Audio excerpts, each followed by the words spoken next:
제가 설교를 위해서 기도하겠습니다. 사랑의 하나님 감사합니다. 하나님 아버지의 그 사랑이 우리를 예수 믿게 하시고 예수 그리스도의 그 십자가의 공로가 우리의 것이 되게 하셨사오니 우리가 이 복음 안에 하나님께 감사하며 또 하나님을 찬송하며 예배하며 하나님을 사랑하는 이 시간 되게 하여 주시옵소서. 여기에 모인 우리 모두에게 이 놀라운 사랑 오늘 말씀을 통해서 깊이 마음 가운데 깨닫고 또 그 깨달음으로 인해서 하나님을 더 많이 사랑하는 이 시간 되게 하여 주시옵소서. 예수 그리스도의 이름으로 간절히 기도합니다. 아멘. 네, 오늘 주제는 사랑입니다. 먼저 이 질문으로 시작을 하려고 합니다. 여러분은 거듭나셨습니까? 다른 말로 회심하셨습니까? 또 다른 말로 여러분은 그리스도인이십니까? 거듭난 사람의 가장 확실한 증거는 하나님을 사랑하는 것입니다. 그리고 하나님을 믿고 같이 구원받은 다른 그리스도인들을 사랑하게 된다는 겁니다. 요한일서 5장 1절에 보시면 예수께서 그리스도이심을 믿는 자마다 하나님께로 난 자니 또한 낳으신 이를 사랑하는 자마다 그에게서 난 자를 사랑하는 줄 아느니라. 여기서 낳으신 이는 하나님을 말하고요. 그에게서 난 자는 다른 그리스도인들을 말합니다. 이 말씀에 의하면 다른 그리스도인을 사랑하지 않는 자는 하나님에게서 난 자가 아니다. 그런 말이죠. 즉 거듭나지 않은 사람이란 말입니다. 바라기는 오늘 말씀을 통해서 형제 사랑에 대한 그 기준을 가지고 내가 정말 거듭난 사람인가 그것들을 점검하고 또 확인하는 시간 되시기를 바라고요. 저와 여러분 모두 하나님에게서 난 자로서 서로를 사랑하기를 힘쓰는 그것을 통해서 하나님을 사랑하는 그런 시간 되시기를 바랍니다. 사도 요한의 별명 혹시 뭔지 아세요? 사랑의 사도입니다. 신약 성경 전체에서 사랑이라는 단어를 찾아보면 284번 나오거든요. 그 중에 사도 요한이 쓴 성경을 전부 다 합치면 78번 나옵니다. 거의 27%가 넘는 분량인데요. 이 중에서도 21장으로 된 요한복음에서 39번, 그리고 불과 5장밖에 되지 않는 이 요한 1서에서 30번 사랑이라는 단어가 나옵니다. 그래서 아마 사랑의 사도 이렇게 별명이 붙은 것 같습니다. 그 중에서도 오늘 본문에서만 12번이 사랑이라는 단어가 나옵니다. 사랑장으로 유명한 고린도전서 13장도 6번밖에 안 나오거든요. 대충 오늘 본문 주제가 어떤 건지 감이 오시죠? 네. 이런 걸 보면 요한일서 4장 7절부터 21절 이 본문은 신약 성경 전체에서 사랑장에 있어서 최고봉이다. 이렇게 말할 수 있을 것입니다. 여러분도 사랑이라는 걸 해보고 또 생각하시고 또 고민해 보셔서 알겠지만 사랑이라는 게 단순한 것 같지만 또 굉장히 복잡하잖아요. 그리고 깊고 또 오묘하고 어떻게 설명할 수 없는 그런 게 사랑인데 요한 1서 전체가 그렇고요. 또 특히 오늘 본문도 그런 것 같습니다. 그냥 읽으면 단순한 것 같은데 또 자세히 들여다보면 깊고 오묘하고 굉장히 복잡하면서도 심오한 말씀이 이 본문 가운데 있습니다. 그래서 오늘 짧은 시간에 이 부분을 자세하게 다 다룰 수는 없지만 다음에 요한일서 강해를 하게 되면 그때 자세히 다루고요. 오늘은 우리가 서로 사랑하자라는 그 부분에 집중해서 왜 우리가 사랑해야 하는지 또 사랑하는 이유가 뭔지 그 부분에 관련해서 말씀을 전하겠습니다. 오늘 본문의 구조를 보면 세 가지 형태의 명령문으로 되어 있습니다. 4장 7절에 보시면 오늘은 여러분이 본문은 성경을 딱 펴시고 또 전자성경 펴시고 따라와 주십시오. 4장 7절에 보시면 사랑하는 자들아 우리가 서로 사랑하자. 그러니까 같이 사랑하자 이 말이죠. 사도 요한과 함께. 그러니까 청류형의 명령형입니다. 중간 부분인 11절에 보시면 사랑하는 자들아 하나님이 이같이 우리를 사랑하셨은즉 우리도 사랑하는 것이 마땅하도다. 어떤 명령형입니까? 의무형입니다. 그리고 마지막 구절인 4장 21절에는 우리가 이 계명을 주께 받았으니 나니 하나님을 사랑하는 자는 또한 그 형제를 사랑할지니라. 그냥 평서문으로 해서 명령형으로 우리에게 주어져 있습니다. 그래서 이 세 가지 명령, 제일 첫 부분, 뒷부분, 그리고 중간 부분에 이 명령을 두고 그 사이에 왜 우리가 사랑해야 하는지 이유와 근거들에 대해서 설명하고 있는 게 오늘 본문의 내용입니다. 자, 첫 번째 이유는 우리가 사랑이 본질이신 하나님에게서 났기 때문에 우리는 사랑합니다. 자, 7절에서 8절을 보시면 사랑하는 자들아 우리가 서로 사랑하자. 사랑은 하나님께 속한 것이니 사랑하는 자마다 하나님으로부터 나서 하나님을 알고 사랑하지 아니하는 자는 하나님을 알지 못하나니 이는 하나님은 사랑이심이라. 자, 여기서 사랑이 하나님께 속했다라고 번역이 되어 있는데요. 이 번역의 원래 의미는 사랑이 하나님으로부터 나왔다. 즉 사랑의 근원 또 사랑의 출처를 의미하거든요. 그러니까 하나님은 본질상 사랑이시기 때문에 이렇게 표현을 하고 있습니다. 8절 끝부분에 보시면 하나님은 사랑이심이라 이렇게 되어 있는데 여기서 사랑이라는 단어에 한글 성경은 나와 있지 않지만 원문이나 영어 성경에 보면 관사가 없습니다. 그러니까 어라든지 더라든지 이제 이런 관사가 없죠. 관사가 없다는 말은 이 사랑이라는 것이 하나님의 어떤 그 특성 중에 하나일 뿐만 아니라 하나님의 그 본질, 하나님의 그 본체 자체가 사랑이다라는 그런 의미가 관사가 없을 때 이렇게 쓰여지거든요. 자, 물론 여기서 우리가 주의해야 될 거는 하나님은 사랑이시다 이렇게 말을 하면 괜찮은데 사랑은 하나님이다 이렇게 말하면 안 됩니다. 큰일 나죠. 태어난 자녀들이 부모의 외모뿐만 아니라 성격 또 많은 것들을 이렇게 가르쳐 주지 않았지만 이게 그대로 이렇게 타고나잖아요. 저도 아이들이 3명 있는데 외모는 저를 안 닮았어요. 근데 성격은 정말 많이 닮은 것 같아요. 저를 닮기도 하고 제 아내를 닮기도 하고 여기 제 딸이 있는데 제 딸이 저하고 성격이 너무 비슷해요. 그래서 깜짝깜짝 놀랄 때가 있거든요. 근데 저는 제 어머님이랑 성격이 너무 비슷해요. 그래서 제가 딸을 보면 가끔씩 제 어머니를 보는 듯한 그런 순간들이 있거든요. 이제 그것처럼 사랑이 본질이신, 사랑의 본체이신 그 하나님에게서 우리가 났기 때문에 우리 안에 사랑이라는 속성을 하나님과 공유하고 또 우리 안에서 그 사랑이 드러나는 것이 자연스러운 거란 거죠. 하나님에게서 났는데 하나님의 DNA에 있는 사랑이 전혀 우리 가운데 나타나지 않는다면 우리는 하나님에게서 나지 않은 것이 되겠죠.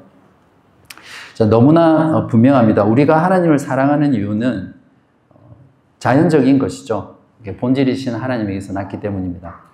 자, 이제 우리가 서로 사랑해야 하는 두 번째 이유는 하나님이 우리를 먼저 사랑하셨기 때문입니다.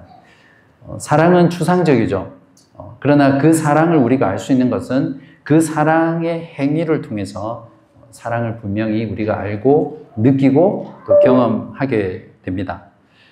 하나님께서는 우리를 어떻게 사랑하셨습니까? 하나님은 사랑이시라고 하셨는데 그 사랑의 행위가 우리에게 어떻게 드러났습니까? 9절에서 10절입니다. 하나님의 사랑이 우리에게 이렇게 나타난 바 되었으니 하나님이 자기의 독생자를 세상에 보내심은 그로 말미암아 우리를 살리려 하심이라. 사랑은 여기 있으니 우리가 하나님을 사랑한 것이 아니요 하나님이 우리를 사랑하사, 여기서부터 하나님의 사랑의 내용이 나옵니다. 우리 죄를 속하기 위하여 화목제물로 그 아들을 보내셨습니다. 하나님이 우리를 사랑하신 그 사랑은 자기의 독생자를 십자가에서 화목제물로 우리를 위해서 주신 것입니다. 이것이야말로 진정한 사랑이고 사랑의 본질이죠. 세상 사람들은 에로스적인 사랑이다, 또 뭐가 있죠? 플라토닉 러브다, 또 아가페적 사랑이다, 이런 사랑들로 분류를 하지만 진정한 사랑, 참된 사랑은 바로 이 복음 안에 계시되고 복음 안에 드러난 이 사랑이 진정한 사랑입니다. 그렇기 때문에 복음을 알고 복음을 믿고 복음을 경험하지 못한 사람은 이 사랑을 결코 알 수 없습니다. 복음을 통해 이 사랑을 경험한 자는 하나님의 그 참 사랑이 우리의 심령 가운데 부음바 되죠. 그리고 그 부음받은 그 사랑으로 하나님을 다시 사랑하게 되고 또 지체들을 사랑하게 됩니다. 11절은 분명히 말합니다. 사랑하는 자들아, 하나님이 이같이 우리를 사랑하셨은즉 우리도 서로 사랑하는 것이 마땅하도다. 여기서 이같이라는 것은 조금 전에 9절에서 10절을 가리키거든요. 즉 하나님의 아들 독생자 예수 그리스도를 보내셔서 우리를 살리시고 우리 죄를 사하기 위해서 그분을 십자가의 화목제물로 내어주신 그 사랑. 그렇게 우리를 사랑하셨기 때문에 우리도 사랑해야 한다. 이렇게 말하고 있습니다. 또한 여기서 마땅하도다라는 단어는 빚을 갚는다라는 뜻입니다.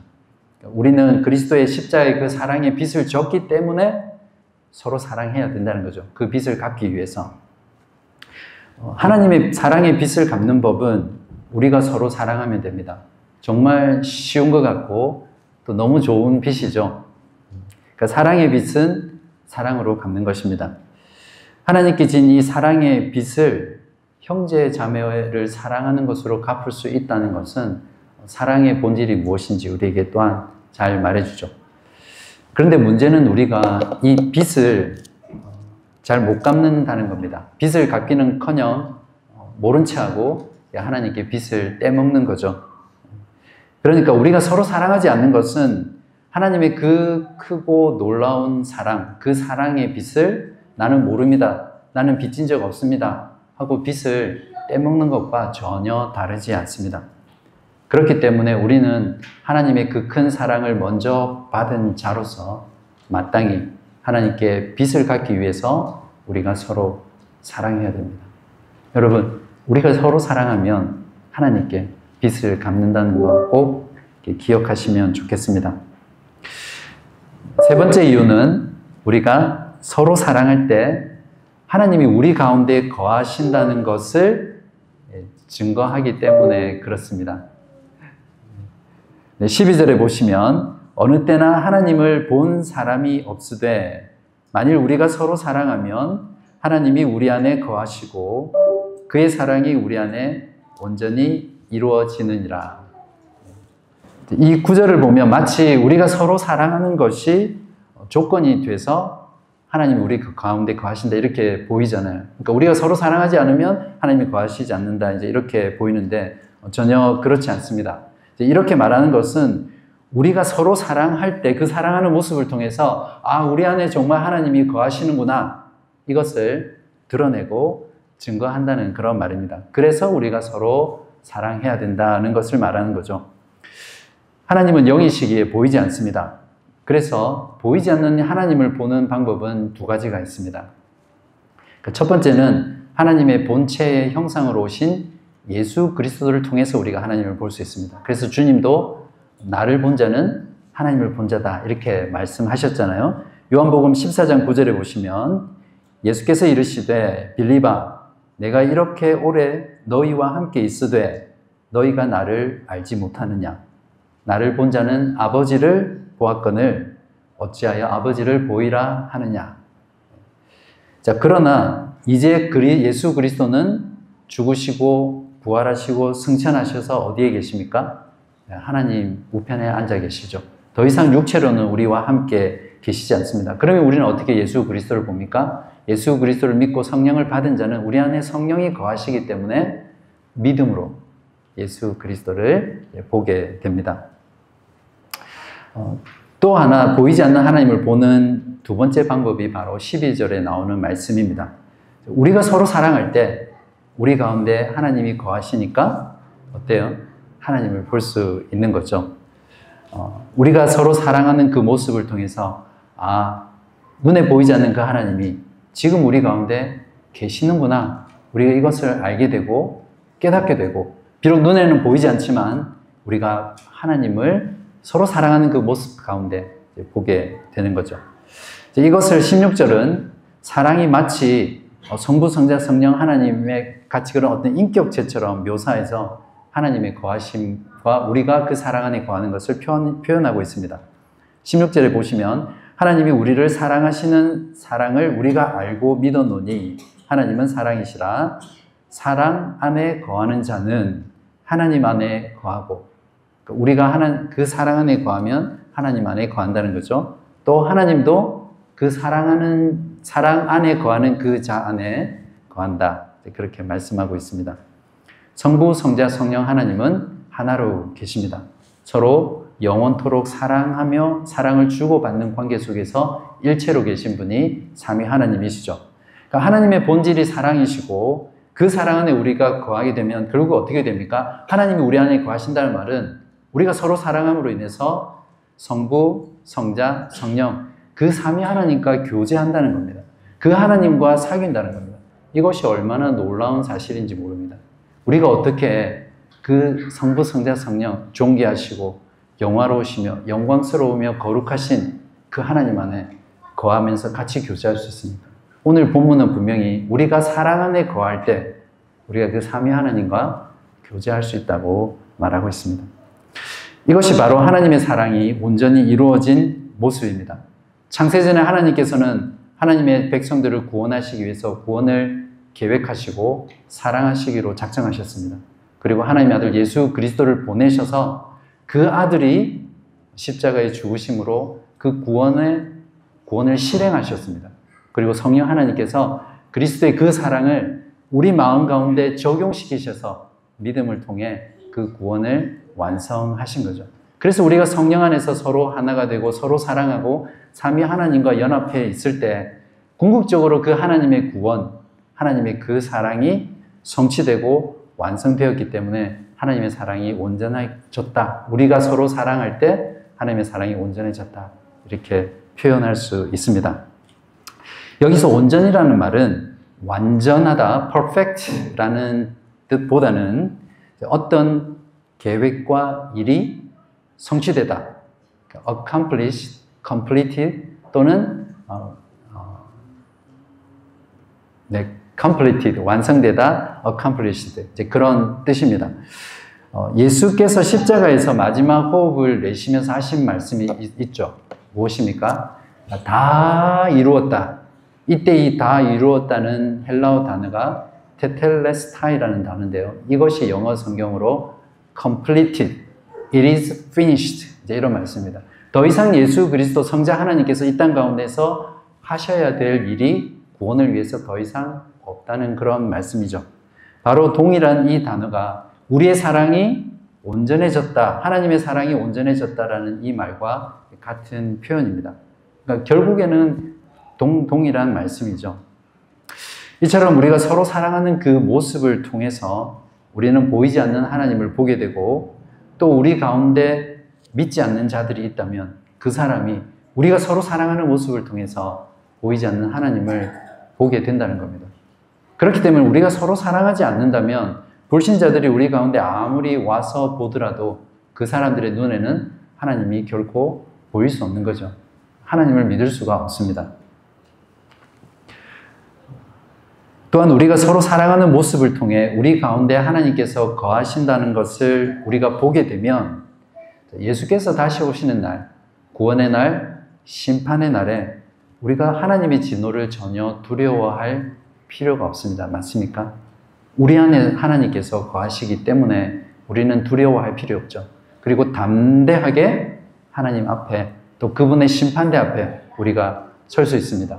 왜냐하면 하나님께서 자기 독생자를 우리를 위해서 보내셔서 화목 제물이 되게 하셨기 때문입니다. 이제 마지막으로 우리가 서로 사랑해야 될 네 번째 이유는 우리가 하나님을 사랑하기 위해서입니다. 여러분은 하나님을 진정 사랑하십니까? 또한 여러분 마음 가운데 정말 하나님 사랑하고 싶습니다. 이런 마음이 있으세요? 이 말을 다른 말로 바꾸면 여러분 지금 바른교회 형제 자매들 또 다른 그리스도인들을 진정으로 사랑하십니까?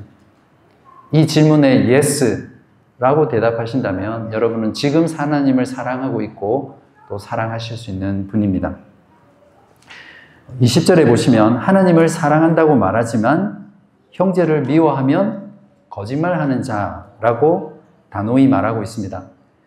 그 이유는 눈에 보이는 형제를 사랑하지 못하는데 눈에 보이지 않는 하나님을 결코 사랑할 수 없다는 거죠. 그러니까 눈에 보이는 형제를 미워하는 것은 곧 하나님을 미워하는 것과 마찬가지입니다. 사랑의 하나님은 그 미워하는 마음 속에 또 미워하는 그 공동체 속에 결코 거할 수 없기 때문에 그렇습니다. 그래서 21절에서 사도 요한이 오늘 본문에서 결론적으로 수신자들에게 정말 하고 싶고 권면하고 싶은 말을 하고 있습니다. 우리가 이 계명을 주께 받았나니 하나님을 사랑하는 자는 또한 그 형제를 사랑하느니라 할지니라. 이것이 우리가 서로 사랑해야 될 이유입니다. 진정 여러분 마음 가운데 하나님을 사랑하기를 원하고 또 하나님을 사랑하신다면 눈에 보이는 형제와 자매, 우리 바른교회 지체들을 사랑하시기 바랍니다. 형제와 자매를 미워하지 마십시오. 미워하는 마음이 들지 않을 수는 없지만 그 마음을 계속해서 여러분 가운데 묵상하면서 그 마음을 계속 지키며 살아가지 마시기 바랍니다. 여러분이 그 미워하는 마음 가운데 있으면 하나님이 결코 여러분 가운데, 우리 가운데 거할 수 없습니다. 제가 염려하는 일이 한 가지 있거든요. 교회 이름이 바른교회이고 교회 표도 무엇이죠? 바른신앙, 바른신앙, 바른 삶입니다. 그렇다 보니까 혹시나 바른 병에 걸리지 않을까 그런 염려가 많이 됩니다. 자칫하면 우리가 바르다는 그것 때문에 그것을 기준으로 다른 사람, 다른 지체, 다른 교회를 우리는 옳고 너희들은 틀렸다 이렇게 판단하고 지적하고 정죄하는 정말 심각한 죄에 빠질 수 있기 때문에 그렇습니다. 그렇게 하는 것 자체가 바르지 않은 신앙이죠. 진리는 항상 사랑과 함께 가야 합니다. 진리 없는 사랑도 문제지만 사랑 없는 진리도 똑같이 위험하기 짝이 없습니다. 바라기는 언제나 사랑 안에서 바름을 추구하시고요. 또 바름 안에서 사랑을 추구하는 여러분 되시기를 간절히 바랍니다. 이것이 오늘 제가 여러분에게 사랑에 대한 주제로 설교하는 이유입니다. 그렇다면 우리는 어떻게 사랑해야 되죠? 하나님께서 우리를 사랑하신 그 사랑, 하나님께서 우리의 마음 가운데 부어주신 그 사랑을 따라서 하면 됩니다. 어떤 사랑입니까? 하나님께서는 우리를 살리시고 우리 죄를 용서하시고 하나님 그분과 우리를 원수되었던 그 관계를 화목하게 하고 화해시키기 위해서 하나님의 아들, 자기의 독생자, 유일하게 나신 하나님의 아들을 십자가에 희생제사로 화목제물로 드리신 그 사랑, 그 사랑을 따라서 하면 됩니다. 철저한 자기 부인, 또 자기 희생, 자기가 가장 가치 있다고 생각하는 것들, 자기가 가장 소중하게 생각하는 것들을 내어 드림으로 사랑해야 합니다. 이것이 복음을 따라 하는 사랑입니다. 빌립보서 2장 5절에서 8절에 보시면 너희 안에 이 마음을 품으라 곧 그리스도 예수의 마음이니 그는 근본 하나님의 본체시나 하나님과 동등됨을 취할 것으로 여기지 아니하시고 오히려 자기를 비워 종의 형체를 가지사 사람들과 같이 되셨고 사람의 모양으로 나타나사 자기를 낮추시고 죽기까지 복종하셨으니 곧 십자가에 죽으심이라. 이것이 그리스도께서 저와 여러분, 우리를 사랑하신 그 사랑의 본질입니다. 우리는 이 사랑으로 서로 사랑해야 합니다. 서로를 위해 자기의 것을, 자기의 목숨까지도 내어줄 수 있는 그 사랑을 기준으로 삼아 우리가 사랑을 실천해야 되겠습니다. 여러분 서로 이런 사랑하고 계십니까? 이런 사랑 하실 수 있겠어요? 있습니다. 하나님은 우리에게 어떤 명령을 주실 때 우리가 지키지 못할 명령을 주시고 우리가 지키지 못하는 것 때문에 늘 괴로워하고 안타까워하고 죄책감 가운데 시달리게 하기 위해서 명령하지 않습니다. 우리가 할 수 있기 때문에 하나님께서는 주시는 거거든요. 우리 안에 계신 그 성령께서 그 명령을 지킬 수 있도록 해주실 것이고 이끌어 주실 것입니다. 성령께서 다 하시지만 하나님께서는 우리가 한 것으로 여겨주셔서 우리를 칭찬하시고 또 우리에게 상급을 주시는 거죠.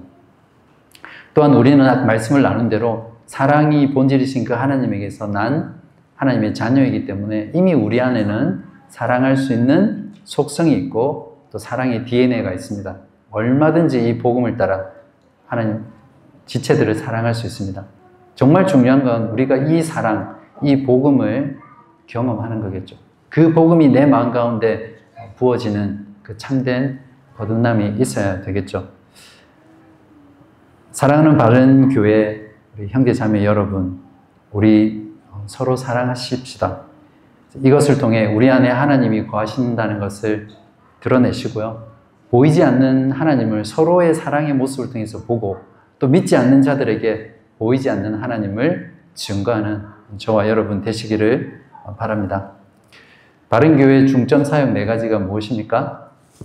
주보 제일 앞에 있는데 우리 첫 번째 설교에서 사도행전 4장 말씀을 가지고 제가 2장 말씀을 가지고 여러분과 나눴는데 배움에 힘쓰는 교회, 예배에 힘쓰는 교회, 교제에 힘쓰는 교회, 전도에 힘쓰는 교회. 오늘 설교를 통해서 한 가지를 더 추가하려고 합니다. 사랑에 힘쓰는 교회. 그래서 주보에 제가 실었는데요. 바른 교회의 5대 강령. 그래서 5가지를 우리가 바른 교회를 하면서 모이면서 신실하게 힘쓰는 그런 여러분 그리고 저 되기를 간절히 기도합니다. 우리 옆에 있는 분들과 우리 서로 사랑합시다. 이렇게 한번 인사할까요?